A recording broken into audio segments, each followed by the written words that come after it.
Itong kalagayan nila guys ngayon kasi nasira yung bahay nila ng bagyo.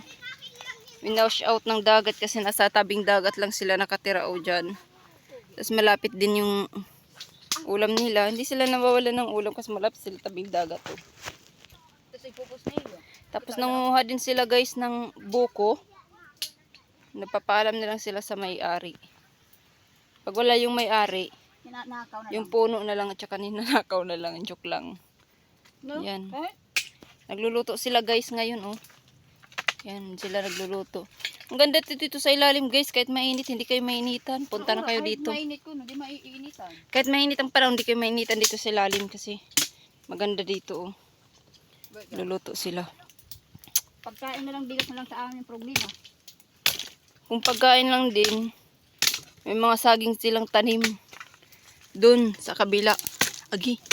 Aray ko po. Aray ko po. Aray ko po. Doon. May saing sila doon. Ay, may mga tanim sila doon. Gamuti. Bilanghoy. Doon sila kumukuha ng pagkain. Binibinta nila guys yung ano nila. Nakukuha. Yan. Yan yung nanay ng mga bata na dalawang bata. Lalaki tsaka babae. Kambal yun guys. Ito yung nanay nila. Pinuntahan ko sila guys dito kasi nakakaawa. Nanay nakakaaho. Nakakaawa sila guys. Sino mang tumulong dito, puntahan niyo po sila para magkabahay.